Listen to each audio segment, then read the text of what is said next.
प्रणाम। नमस्कार। हम आप सभी के छोट भाई नवनीत बाबू फिर हुआ सभी के बीच में एक छोटा सा सॉन्ग लेके आइल बानी जा।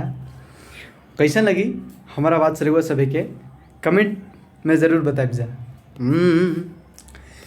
एगो नाता जोड़ा तारे दोसरा से तोड़ के, खुश कैसे रहब अपना जानवा के छोड़ के। धड़केला छाती लागे सीना जाई फाटी, जस जस मड़ौआ गड़ता।